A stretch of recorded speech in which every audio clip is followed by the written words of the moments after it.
In our last episode, we drove the Beast Lords out of the town of Quincy, saved the mayor there, all of the residents, and the community of ghouls. The last part didn't really make Barnacky happy, but hey, at least I feel better about it. Now that we're back at Bunker Beta, we can recover, gear on up, and see what's new. Heading to the quartermaster first, we see that in the small gun section, he has all of the weapons we're already familiar with. Really not much has changed, except that he now sells needler gun ammunition in the ammo section, as well as hollow point and armor-piercing rounds for the 44 Magnum. Then in armor, he now sells suits of metal armor. We can now outfit our non-stealth characters in better armor. We don't find anything new on any of the other merchants, but heading into the main hall, we find two ghouls hanging out here. The first is a ghoul named Bradley. Hey, soldier! You're the one who saved Quincy from those beast lords. It's a pleasure to make your acquaintance. The name is Bradley. It ain't often that a pure blood will risk their necks to save some ghouls. Once I saw you in action, I knew I would have to apply to the Brotherhood. I hope we fight side by side one day. We can barter with this guy. He's got 9mm armor-piercing rounds on his inventory, a whole bunch of ring poles, and strangely enough, he's got a dock targ. This must have been a very popular cosplay item before the war. Then standing next to him is another ghoul named Patches. Who are you? Hello. They call me Patches. Don't really know why. Oops. Hey, that's mine. Don't step on it. Whoops. There goes my nose again. It gets that way in this weather. Give me a sec here. I just gotta adjust my appendages. Know what I mean? Oh, God. After we give him time to adjust his appendages, we can talk to him again. Oh, man. There he goes again. Just don't tell me to keep an eye out for something. Might take it literally. Get it? Get it? Yeah, well, everyone's a critic. Guess I'll see you later. I gotta pull myself together. Oh, and that's Patches. Poor guy. He's just fallen to pieces. Well, if ghouls are here, then maybe this means we can find ghouls at the Recruits Master. And sure enough, we find two ghouls available. The first is Billy Bob. Billy Bob grew up unhappy in a Midwestern town, eventually running away from home to join the circus. Unfortunately, the circus kicked him out because he was too much of a freak. The shock of the experience left him quite bitter, so he squashed his anger up into a little ball and used it to help him focus on his weaponry skills. Well, we see that this anger management strategy of his was really useful, as he has over 100 in small guns, 111 to be precise, 75 in energy weaponry, and 66 in throwing. Well, we've already got Tarjay for throwing. We don't have any energy weapons yet, but the small gun skill is useful because he has a perception of 12. That's right, a whopping 12 in perception. Holy cow. It was an easy decision for me. I figured, well, with 12 in perception and over 100 in small guns, time to kick out Stumpy and replace him with Billy Bob. However, after doing so, I discovered that squad mates around Billy Bob began to glow. Tarjay began to glow. Stoma was now glowing. My crew was beginning to take on Rads. Oxhorn and Beth quickly became very nauseous. It was then I discovered that Billy Bob has a trait unique to some ghouls. Glowing one. Extreme radiation exposure has left Billy Bob glowing in the dark. Darkness is no longer an obstacle to him or to his enemies. He gains resistance to radiation, but he radiates to those around him. He also has a unique ghoul trait called Fear the Reaper. Billy Bob has cheated death. He gains perks more quickly as if he were still alive. Unfortunately, he was now on death's short list, whatever that means. Well, sadly, this makes Billy Bob completely useless. At first I thought, well, maybe I could make a sub-squad of my squad comprised solely of ghouls, but no, he even irradiates other ghouls in the party. So unless we keep Billy Bob all by himself forever, which is hard to do in a squad, we'll be going through Rad-X and Radaway like candy. So, unfortunately, I had to put Billy Bob back. Thankfully, he's not the only new ghoul we find. Next to him in the squad list is now Babs. Babs is exceptionally beautiful for a ghoul, very slim, to the point of some body parts being missing altogether. This lends her a certain flexibility, but leaves her physically weak. So to get by, she has concentrated on developing her thieving abilities. Don't leave her alone in the equipment store. She has 105 in small guns, 122 in lockpick, and 115 in steel. I don't have a steel character yet, and Isa's lockpick skill is not quite that high. The problem is that Babs here has a sneak of 47, though she does have the Master Thief and flexible perks. And so I decided to swap her out for Ice. This means that I'm not going to have a stealth character for a while as I build up her stealth, but eventually she'll make an excellent sneaky stealth thief character. It was only after recruiting Babs that I realized that not only did she not come with armor, but she can't wear human armor. So all this leather armor Mark II that I have is useless for her. She can only wear a special kind of ghoul armor. She didn't come with any, but Billy Bob did. So grabbing Billy Bob quickly, we can remove his armor, then send him back to the recruits pool, and then give the armor to Babs. With the squad geared up, we can head to Barnaky to learn about our next mission, Mardin. Welcome, warrior. We now know that the Beast Lord's lair lies within an underground labyrinth in the region of Mardin. The cannibals have delayed our expansion long enough. Your primary objective is to crush these abominations so the Brotherhood can move on. Our scribes believe that they have found something that might help your mission. They think that the Beast Lords are somehow controlling the monsters in the raiding parties. It is believed that control over the creatures is achieved through some form of symbiosis or possibly even telepathic suggestion. What doesn't add up is how they can control intelligent Deathclaws, since the scribe's study insists that only creatures of base intelligence would succumb to the controlling force. This leads up to your secondary objective. If we can learn to control these Deathclaws and use them to further the cause of the Brotherhood, we could very well expand our region of influence all the way to the West Coast.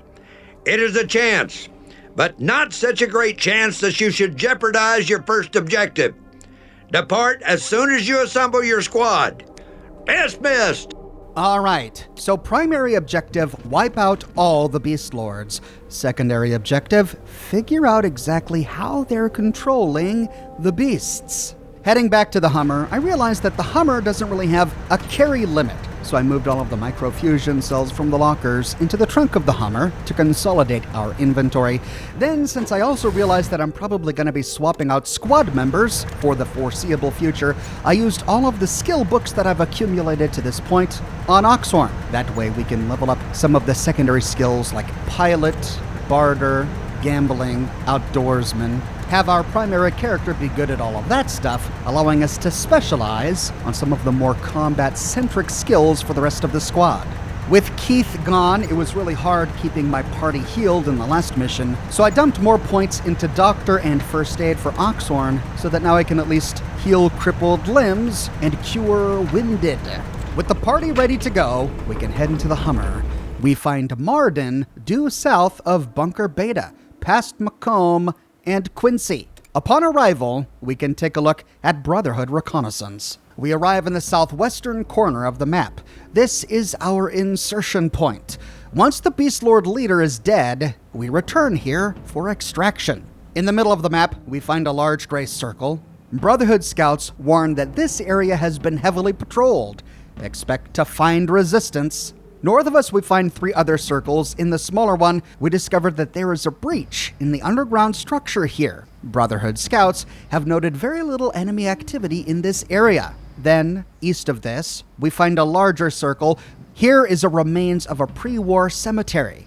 There is the possibility of underground access. Then due east of this, we learn that Echo Boy surveillance confirms that this is the main entrance to the underground complex. And here we learn the type of pre-war technology that the Midwestern chapter of the Brotherhood was using to get all of their reconnaissance. Apparently they were using something called an Echo Boy, which I suppose we can presume was made by Robco, like the Pip-Boy. I wish we could learn more about Echo Boy. Well, I wanted to wipe out every enemy and loot every corpse. So I suppose we should start by going to the place in the middle of the map where most of the enemies are. This map is covered with enemies, and they patrol. So much so that even without moving an inch, we eventually get found, and the Beast Lords come to attack.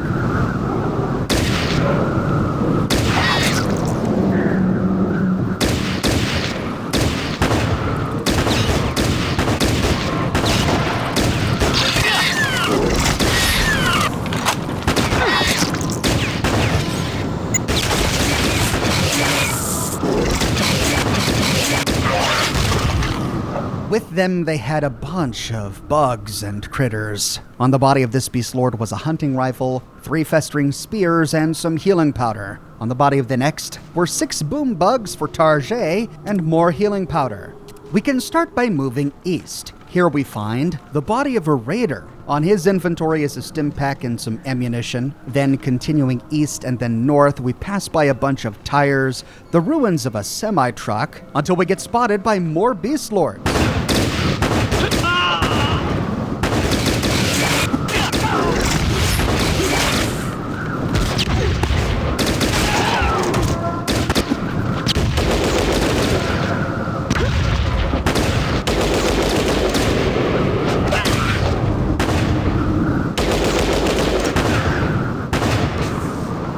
On one, we find a Scorpio, a sharpened pole, and some ammunition. Then we get discovered by another. On the next, a hunting rifle, 3 festering spears, and healing powder. On the guy that just found us, the exact same inventory. On the next one, the exact same inventory. And on the final one, 2 more boom bugs. Continuing east, we find a shack. Here lies a warrior already dead. On his inventory are 2 stim packs, a trauma kit, some money, and some ammunition. This appears to be a generator house, possibly producing electricity for the facility we know lies beneath, yet we can't interact with it. Moving east, we arrive at the edge of the map. So heading back north, we see a huge ventilation square to the south of us. Perhaps this is how the facility beneath gets oxygen. And to the north of us, we find what appears to be a minefield. This entire square is surrounded by barbed wire. A body lies in the middle of it, and we find giant wasps floating nearby. We can try to lure them to our firing line.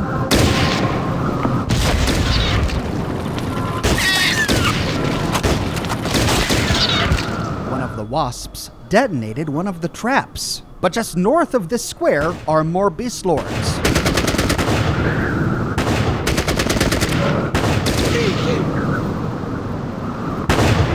One of them went prone and tried to snipe at me, but Stumpy had better range. However, as we creep closer, we keep getting spotted by more Beast Lords.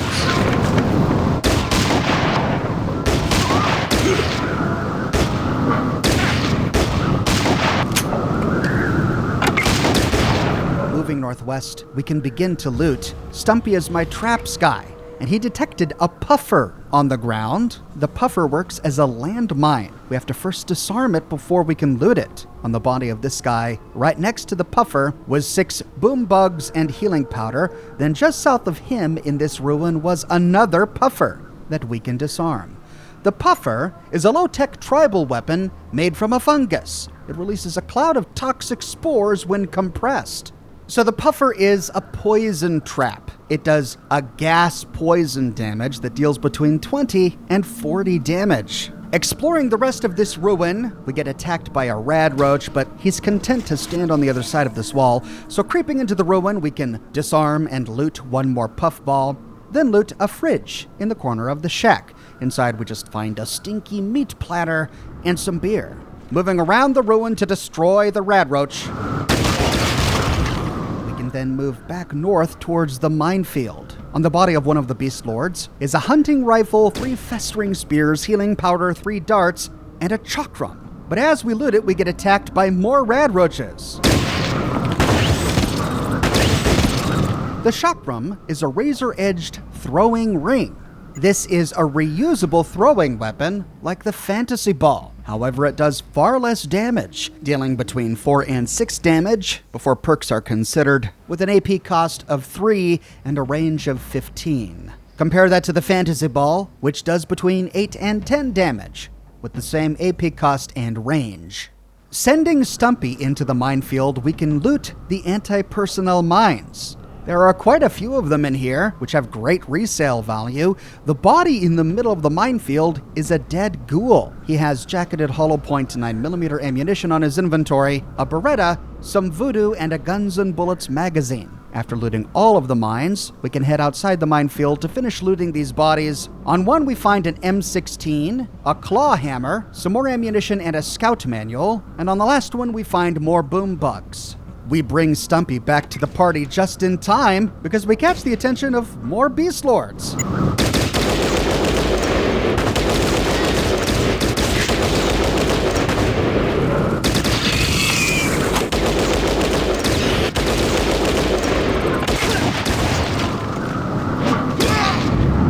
Came at us from all directions there. On this guy's body is a Colt 45, a knife, and ammunition. We see power lines directly above us. I decided to follow them to see where they led. Following them east, we arrive at the final telephone pole. Looks like this is where they start. So, moving west, we find more of these square vents arrayed in a line directly below us. Just south of here, we see more barbed wire and a ruined car. And as we move towards another ruin, we get attacked by a solitary beast lord. What was that? The beast lord just completely devastated our party. I kept moving towards this guy to figure out what the deal was. I eventually killed him, but not before losing another member of our party. I tried sneaking up on him with Stumpy to fire on him from range.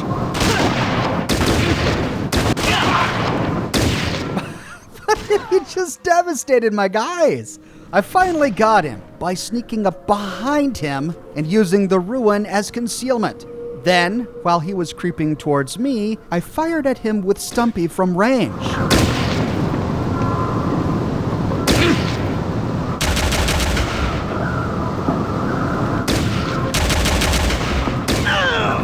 Eventually killing it. This amazing weapon that he was holding was an H&K Cause. He also had a machete and ammunition. The Cause, short for Close Assault Weapons System Shotgun, is a useful tool for close-range combat.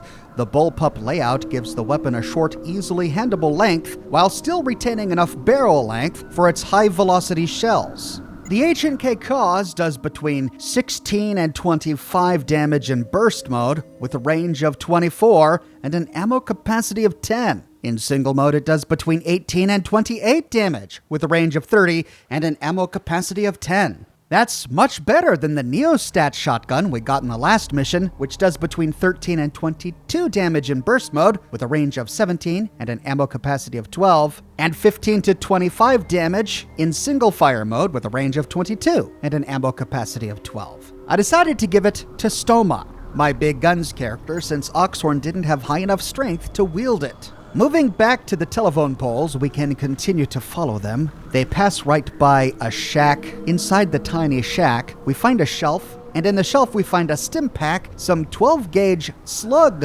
shells for the shotgun, and a first aid kit. These slug shells do great damage to close to mid-range armored targets. A great alternative to the anti-personnel flechette shells that work best against unarmored targets. The slug shells have a bonus to penetration, but a penalty to damage. The flechette shells have a bonus to damage, but a penalty to penetration. Then in a chest nearby, we find 3 healing powders, some mentats, leather armor Mark II, and 3 bottles of booze. Back to the telephone poles, we follow them north. We can move away from the poles a bit to explore this wasteland off to the west. And here we stumble upon a beast lord roaming around with a bunch of wasps.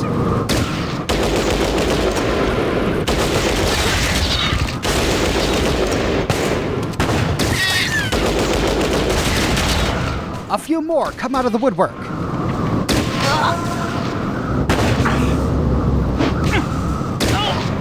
On this guy is a Colt 45, 2 festering spears, healing powder, darts, and ammunition.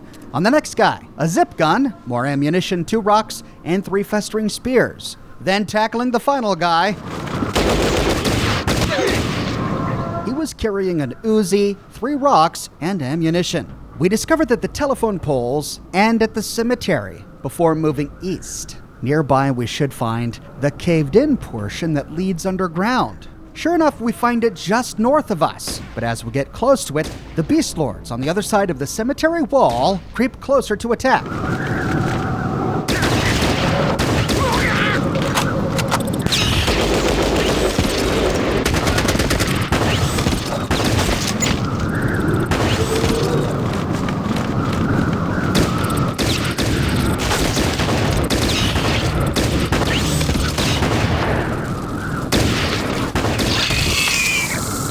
Well, we just killed a bunch of them, but we can't get to their bodies just yet. We find a pile of dirt that forms a ramp into this caved-in section. Brotherhood Reconnaissance told us there would be less resistance if we go this way, but I wanted to go through the main entrance. So climbing back topside, we can finish exploring this wasteland outside the cemetery.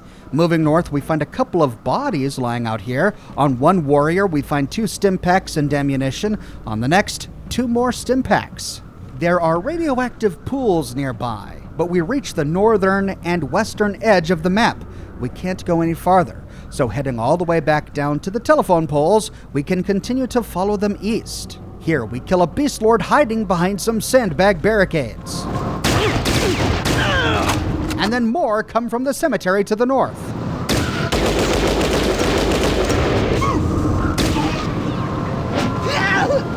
On one, we find an Uzi and ammunition. On the next, a hunting rifle, knife, and ammunition. On the third, an Uzi, some sappers, and ammunition. And on the body of a nearby civilian, we find a Beretta and ammunition. So it looks like we can go through the front gate here, directly into the cemetery. But I wanted to finish following the telephone poles.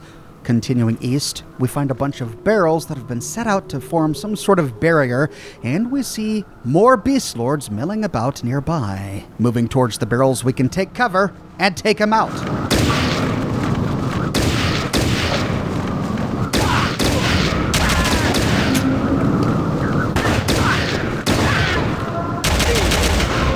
On one, we find a Ruger AC 55-6F with a switchblade and ammunition. The Ruger AC 55-6F is a development of the Ruger Mini 14, a 5.56mm assault rifle originally used only by police forces, but also popular on the open market. A large magazine and a full auto fire makes this weapon a real crowd pleaser. But as we read the description, another beast lord wanders into his death. The Ruger does between 14 and 26 damage with a range of 18 and an ammo capacity of 20, compared to the MP38's damage between 10 and 21 with a range of 16 and an ammo capacity of 30. In single mode, it does between 16 and 30 damage with a range of 22 and an ammo capacity of 20, compared to the MP38 in single mode, which has a damage of between 12 and 24 with a range of 20 and an ammo capacity of 30. An interesting and powerful weapon, but the 5.56 ammo is a bit rare right now, so I decided to save it for later. On the next body, we find a Ripper, a Beretta shotgun, small energy cells, and other ammunition. On the next one, an AK-47, a knife, and ammunition. Then a Colt 45, 2 festering spears, healing powder, darts, and ammunition. And on the last, a powder bag. More boom bugs, healing powder, a zip gun, and ammunition. The powder bag is a low-tech hunting weapon. When thrown in the face of a target, the powder puffs through the cloth of the bag, leaving the creature stunned. The The powder bag is a thrown weapon that does between 3 and 6 damage and has an AP cost of 3 with a range of 16. I could see it being a situationally useful weapon where we need to freeze an enemy for a period of time during a heated battle. Here, the telephone wires move north. I wanted to see what was over here to the east. We find some barrels, a shack lean-to, some standing rocks, but then we hit the edge of the map. So heading back to the telephone wires, we see that they pass over a series of radioactive pools with barrels nearby. And these pools are radioactive. If we stand too close for too long, we will begin to glow. So we need to keep our distance. Lying amongst the pools is the body of a dead raider carrying ammunition. Here, on the eastern side of the complex, we find a gap in this wall, and we get attacked by more bugs and beast lords.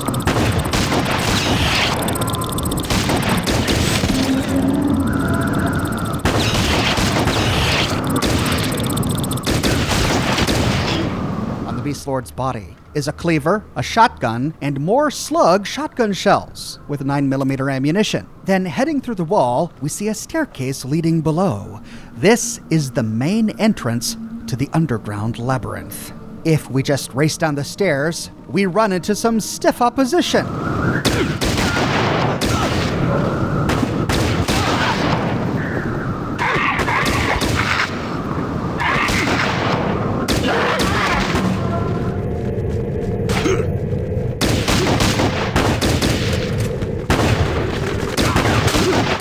By just racing down here, I did manage to kill them all, but I lost a lot of health, and I didn't want to waste all of my first aid kits and stim packs, so I tried a couple more times to reduce my losses. I found the best strategy was to leave most of my squad topside, standing at the top of the stairs, then send one guy down to lure them up.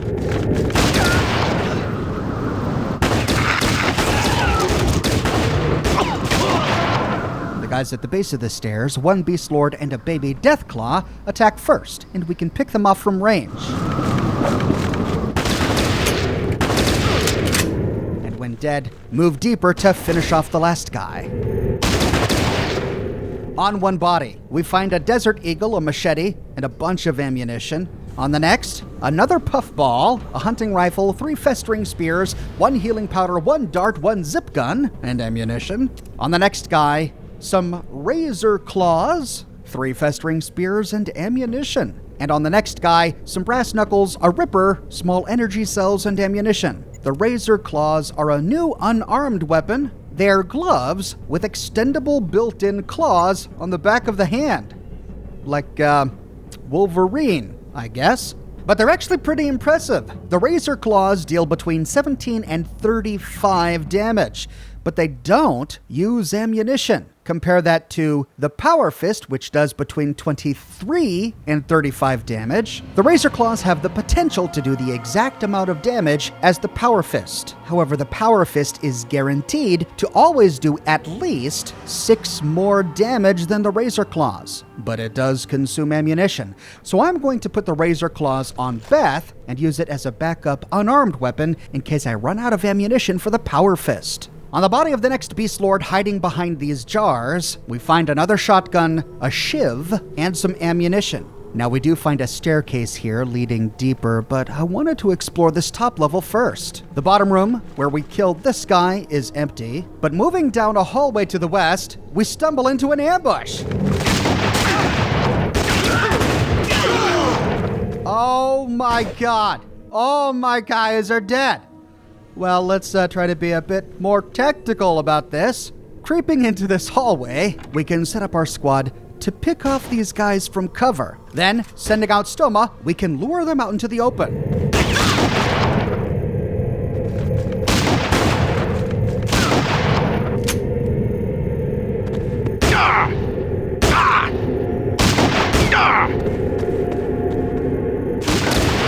But it only worked on 2 of them, so we can quickly cross the hall.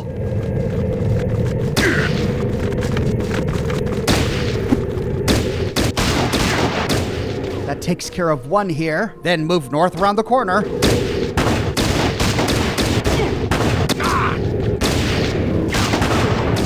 That takes care of another. And more came from the south. Moving north, we can fire across the hallway.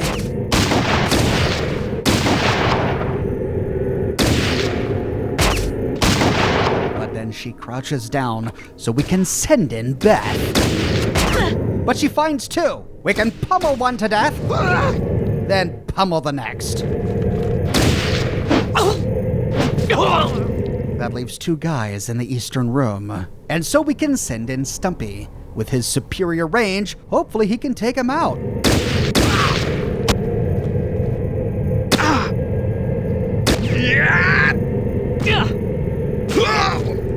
And he did, but they could fire on him as well. At least they're all dead now. But man, we've got some healing to do. Time to loot the bodies. On one, we find an M1 Garand. Oh, that's why he had such good range. A club and ammunition. On the next, another Neosted combat shotgun. Well, that explains why we were devastated when we just ran in. Some brass knuckles and ammunition. On a shelf in this room, 3 healing powder. Moving into the western room, we can loot more bodies. On one, we find another M1 Garand, a mace glove and ammunition. On the next, a needler pistol, a festering spear, needler cartridges, and 9mm ammunition. We suspect this Brigham needler pistol was once used for scientific field studies. It uses small, hard plastic hypodermic darts. So that's why the quartermaster back at Bunker Beta was selling the needler ammunition. We were going to stumble upon this weapon. The needler pistol is a surprisingly decent weapon. It does between 12 and 24 damage with an AP cost of 4 and a range of 30. Compared to the Desert Eagle's damage of 15 to 23, with an AP cost of 4 and a range of 25. So the Needler pistol has better range than the Desert Eagle, and has the potential to do 1 more point of damage than the Desert Eagle. But the Desert Eagle will always do at least 3 points more damage than the Needler pistol. But unlike the Desert Eagle, the Needler pistol has the potential to poison the target. However, its ammunition is much more rare. So a pretty useful weapon at this point in the game, but maybe just for special battles. Then moving south, we can try to loot some of these other bodies without aggroing the enemies to the south. On one, we find a punch knife, voodoo, puffball, 3 healing powder, and 7 rocks. Then moving east, we find a hunting rifle, 3 festering spears, and healing powder. And on the last one, brass knuckles, a shotgun, and ammunition. Frustratingly, none of the containers in this section can be interacted with. However, before going south, we do see a staircase leading topside. After healing up and removing our negative status effects, we can move up the stairs to explore. We arrive in the graveyard proper. Sadly, unlike the graves at Golgotha, we can't read any of these tombstones. However, in the northwestern corner of the graveyard, we find a subterranean crypt. Heading down the stairs, radroaches. They were feasting on the body of a ghoul, and on his body are 5 stim packs. We can't open any of the coffins here, and this appears to be a dead end. So heading back up the stairs, we can finish exploring this small graveyard. Moving south, we can loot the bodies of the Beast Lords that we killed while standing at the top of the rubble ramp on the other side of the graveyard fence. But before we do, we have to take out more Beast Lords.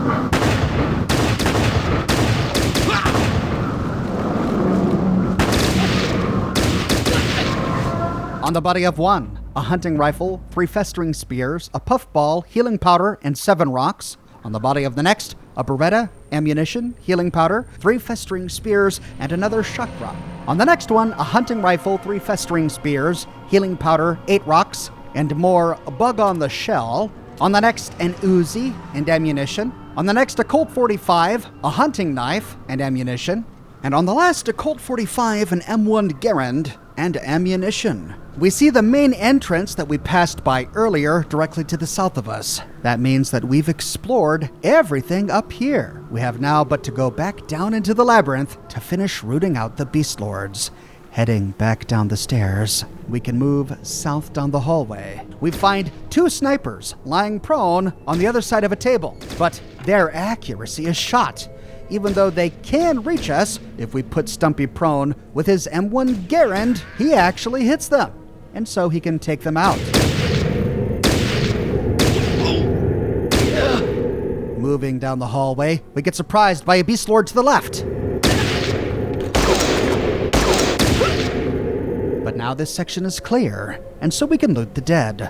On a Beast Lord we killed earlier, we find a shotgun, 1 festering spear, 2 stim packs, and ammunition. On this guy by the boxes, we find a Beretta, an Uzi, and ammunition. And on the snipers hiding on the other side of the table, we find an M1 Garand, a knife and ammunition on one, and a hunting rifle, a broken bottle, and ammunition on the other. At last, we clear out the dining room, and at the end we find a series of staircases leading south. I had the feeling this might lead somewhere important, but I wanted to finish exploring everything first. So, turning around, we can head back the way we came, move all the way to the east, and head down this staircase we passed earlier, putting most of the party into stealth. And creeping down, we find a first level that's empty, but a staircase leading further down. I sent Tarjay down to shed some light on the room below, and he found a guy hiding behind some crates. I then sent Oxhorn down with an assault rifle. He nearly got killed. This guy is packing some serious punch. I was gonna send Beth down, but before she could go down the stairs, we get rushed by someone from an adjoining room. So sending in Stoma with our new shotgun, he can do his work. This room at the bottom leads to a hallway going south. And down that hallway, we come under fire from more beast lords. So heading back, we can loot the bodies before moving on. On this guy we just killed, we find a baseball bat, a shotgun, some psycho and ammunition. On the other guy, we find a hunting rifle, 3 festering spears, and healing powder. Just as I was about to take the party down, the guy in the hallway raced inside to die. Moving downstairs, on his body we find a cleaver, an MP38, 2 healing powder, and ammunition. There is a crate in this room. Inside we find some mute fruit, a stinky platter, a meat pie, and jerky. Then heading into the long hallway we find it flanked on either side with cells. Inside the cells are civilians, and they call out to us. "Please help me," they say. More beast lords at the end of the hallway fire upon us and race to their deaths. On this one's body was a Kasul revolver, some lacerators, and ammunition. And inspecting these caged doors, we find them all locked, but we don't find any way to open them. No switch, no key on any of these bodies. We'll have to pick these locks, but I wanted to wait until I was sure that this place was clear before letting them out. That way they didn't flee to their deaths. At the end of the prison cell, we find a staircase leading back up. At the top of the staircase, we race in to come under fire. Then more guards come from a doorway to the south. On one body, we find an Uzi and ammunition. There's a shelf against the northern wall. Here we find 4 healing powder and a doctor's bag. Then we get raced by another guard.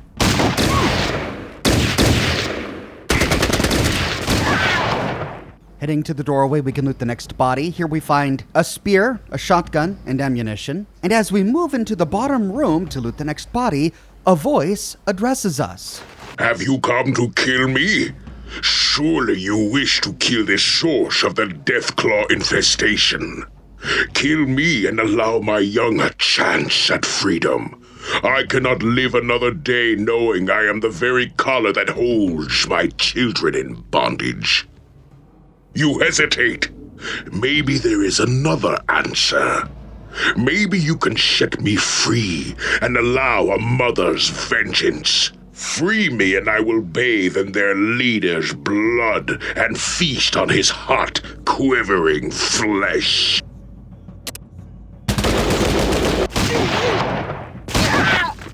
Yo! After the dialogue ended, 2 more guards on either side of Beth materialized. Thankfully, her Neostat shotgun made quick work of them. On one of the guards is a pair of tiger claws, another Sten gun, and ammunition. On the other, a Walter MPL, a hunting knife and ammunition. And on the last, we find an axe handle, an AK-47, a cell key, I think we know what to do with this, and ammunition. The Walter MPL, a popular choice for border guards and other policing outfits, collapsible stock optional. It uses 9mm ammunition. In burst mode, it does between 10 and 17 damage with a range of 20 and an ammo capacity of 32. Compare that to the MP38, which in burst mode does between 10 and 21 damage with a range of 16 and an ammo capacity of 30. In single mode, the Walter MPL does between 12 and 20 damage with a range of 25, an AP cost of 4 compared to 5 in burst mode, and 32 ammo capacity. And then compared to the MP38, which does between 12 and 24 damage, has a range of 20, also an AP cost of 4 compared to 5 in burst mode, and an ammo capacity of 30. So the Walter MPL has the capacity to do less damage than the MP38, but it's got superior range and ammo capacity. A decent weapon at this level, doesn't really stand out, but a good tool to have in our toolkit. The axe handle is actually a melee weapon, a wooden handle. It would do more damage with the blade still attached, but it is still a useful weapon.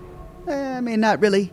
It's considered a club and does between 4 and 12 damage. It's inferior to both the micro sledge and the rusty old monkey wrench, both of which we've already found. So this Deathclaw is controlling all of the other Deathclaws. It must be the source of the Beast Lord's control over them, so we can make our job simple by killing this Deathclaw. But the Deathclaw could talk. It pleaded with us, and it promised that if we release it, it would fight for us against the Beast Lord Emperor.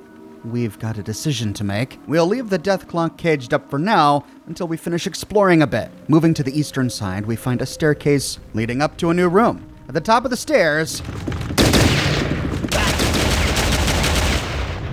we kill 2 worshippers, sacrificers. They were clearly engaged in something. They were kneeling over a body, and this room is filled with corpses. Corpses piled by these stairs. Corpses piled outside these cages. Skeletons chained to the wall. Barrels filled with gore. On the bodies of one of these guys was a hunting rifle, 3 festering spears, and healing powder, and the exact same inventory on the next. Despite the gruesome nature of this room, we don't find anything interesting in it. Though against the northern wall, we do find a work table, and inside, a hammer, a plunger, a machete, another Doc Targ, and a cleaver. But this room is a dead end, so heading back down the stairs to the main Deathclaw cage, we can move west until we find another staircase leading down and to the south. At the base of the stairs, we find 2 Beast Lords and baby Deathclaws in these cells. And if we set our party to aggressive here, if we're not careful, we'll fire upon the baby Deathclaws. But after hearing the mother Deathclaw plead with us from within the cage, I decided that maybe I wanted to keep these Deathclaws alive for now, so instead I reloaded to save, kept the party on passive, and dealt with the Beast Lords alone.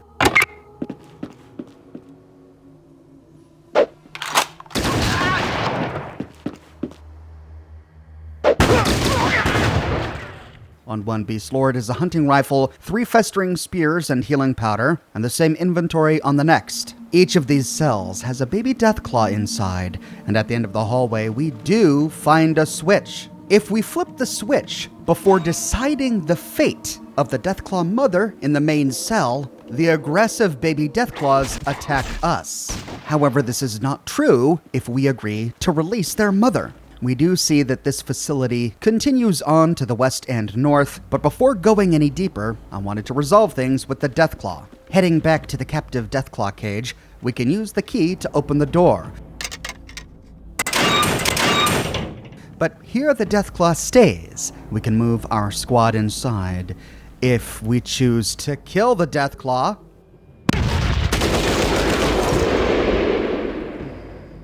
you have discovered the hold the Beast Lords have on the Deathclaws. Now, eliminate the Beast Lord leader. note that we have to open this cage to kill the Deathclaw Matriarch. We can't shoot through the bars, annoyingly. With the mother dead from here, we could move on to kill the Emperor. To do so, we go through a door to the west. Here we find a staircase, and heading down the stairs, we arrive in the Emperor's throne room. So, the Brotherhood of Steel comes to destroy us. We are the animal spirits of this land. You will feed my pets, yes. Kill them, my beasts. Kill them so I can bathe in their blood. This is how I steal your power, steal your thoughts. The Emperor, his beast lords, their enslaved bugs and baby Deathclaws and other critters attack. But if we position ourselves at the top of these stairs... With the death of the Beast Lord leader and the discovery of the Beast Lord's control of the Deathclaws, your squad has finished its objectives. Return to your drop-off point for evac.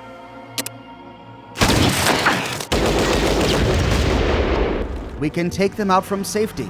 And with that, our job is done. But that's not necessarily the best way to resolve this. Instead of killing the Deathclaw Matriarch, we can open the cell door and set her free. At last! I am free! At last! My children, you are slaves no more! Duh! I will suck the marrow from your bones! She races across the hall and down into the Emperor's throne room and begins to attack. What trickery is this? No, it cannot be. You fools! She cannot be trusted. You have doomed us all! Then, if we have one of our squad mates standing by the switch where the baby Deathclaws are imprisoned, we can flip it. The doors swing open, and the baby Deathclaws emerge. They're not hostile. They won't attack us. Instead, they move east, then up the stairs to rejoin their mother. However, they move very slowly, so that by the time they eventually reach the throne room, the battle is all but over. Now, it's possible for the Deathclaw Matriarch to die during this battle. However, I found that this usually happened when she was caught by friendly fire. I did try positioning my squad at the back of this room to snipe off Beast Lords from a distance while the Deathclaws did their thing, but invariably I inadvertently hit one of the Deathclaws, which turned them hostile and resulted in me killing them. These Deathclaws are more than a match for all of the Beast Lords and bugs in this room. So after setting the Matriarch free, we can just leave her alone to do her thing.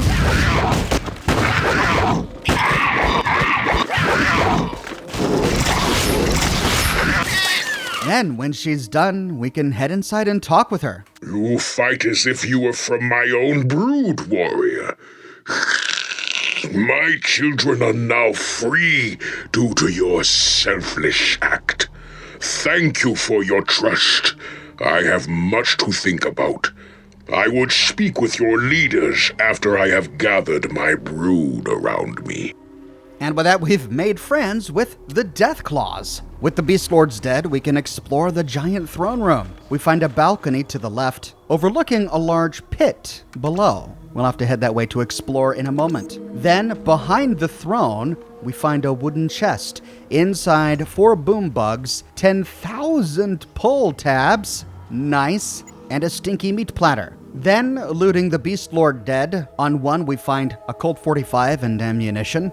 The boss is empty, annoyingly. On the next, we find another M1 Garand and ammunition. Then on the next, a cleaver, shotgun, and ammunition. On the next, an FNP90C, broken bottle to stimpaks, and ammunition. The Fabrique Nationale P90C was just coming into use at the time of the war. The weapon's bullpup layout and compact design make it easy to control. The durable P90C is prized for its reliability and high firepower in a ruggedly compact package.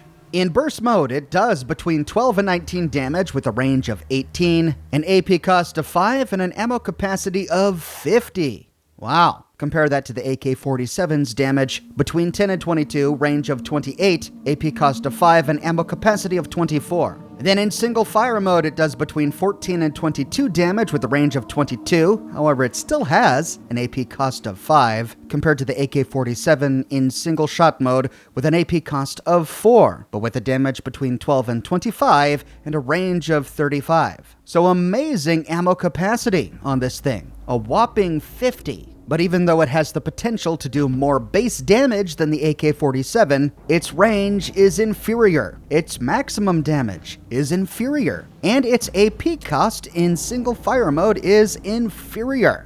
An interesting weapon, but it doesn't really stand out.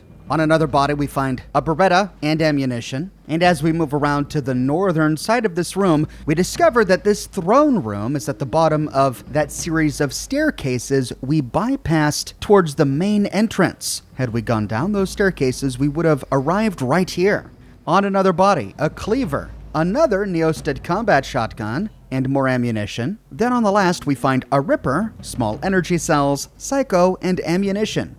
Now that the boss is dead, and most of the Beast Lords are dead, we can head back up to the series of jail cells where the Beast Lords were keeping the civilian captives. The switch we used to open the baby Deathclaw cages did not unlock and open the doors here in this cell block, so we do have to pick each of these manually. If we do, the civilians inside will talk to us, and then they move out and wander north up the hallway, leaving out the way we came in. So as long as we cleared everything up until this point, and we made sure all enemies were dead topside, we should feel confident opening all of these cages without resulting in further loss of human life. In one of the cages, we find an already dead civilian, but there's nothing on her inventory. In another, we find a guy on the ground, but he's just sleeping. If we wake him up, he says, "Get me the heck out of here!"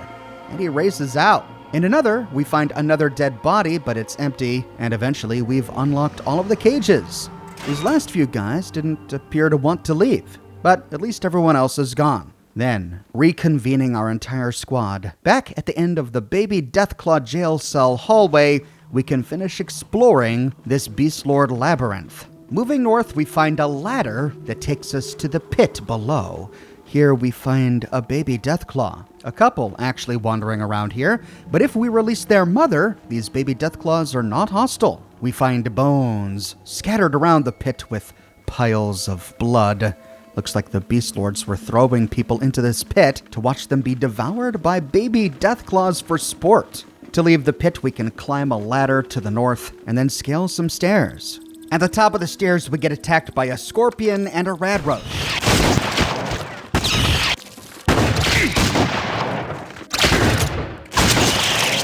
Then continuing north down a long hallway, we pick off radroaches.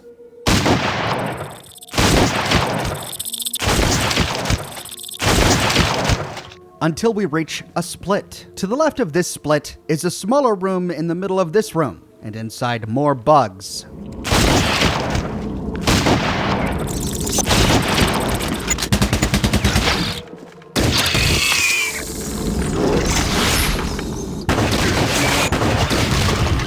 Moving all the way around this room, we can clear it of any more bugs.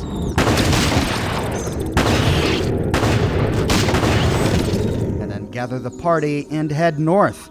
We arrive at the bottom of that rubble ramp that we saw from the surface. So we've done a complete loop, explored every nook and cranny, every chamber, every container, killed every enemy, and completed all of our quest objectives. Unlike all the other missions, however, Mardin does not have a unique death narration by Ron Perlman. It shares the same one that we heard in Quincy, so I won't play it again here. But if we survive, we get to enjoy one of two endings to this mission. If we chose to kill the Deathclaw Matriarch and then kill the Beast Lord Emperor when we arrive at the exit grid. Excellent work, warrior. The Beast Lords have been eliminated, and the monsters are no longer under their control. News of our victory has already reached the surrounding towns. The Brotherhood's reputation alone will now have new recruits flocking to our front door. Our scribes were correct on the Beast Lord's relationship with their animal lackeys. The Beast Lord's inherent telepathic suggestion is a unique ability. It's acquired through prolonged exposure to an unknown radiation present within Mardin's underground caves.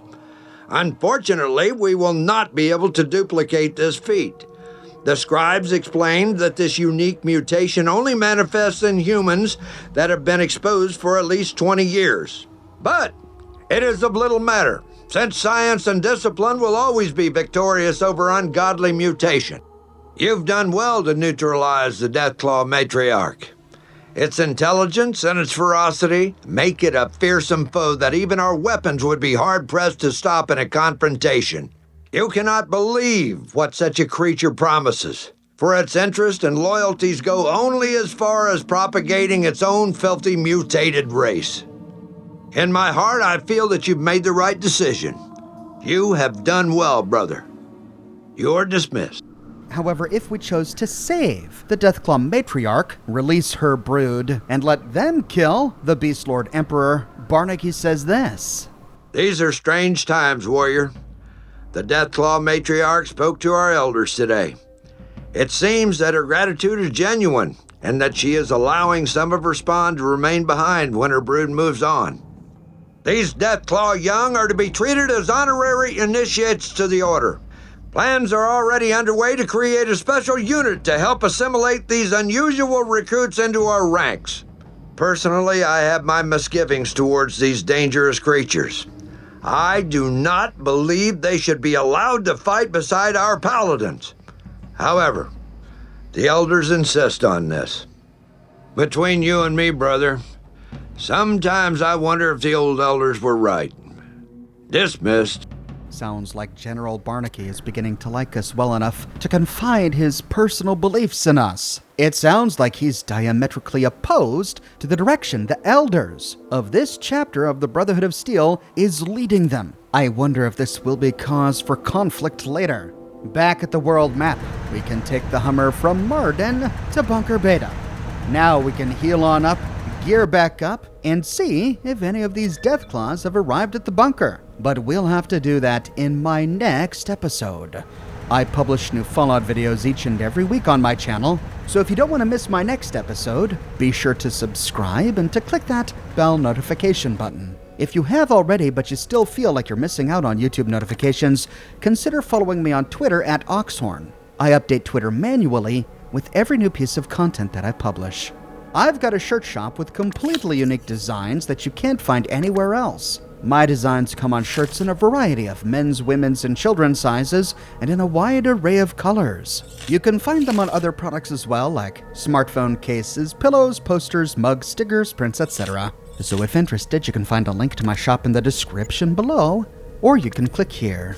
If you like what I do and you want to support me in a more personal way, consider becoming a patron on Patreon or a member here on YouTube. YouTube members gain access to little badges by their names that appear in the comments section and during my live chats, and ox emojis that they can use during my live streams. But more than anything, I'm just so glad you're here watching this video with me today. Thank you so much for watching, and I'll see you soon with more brand new videos.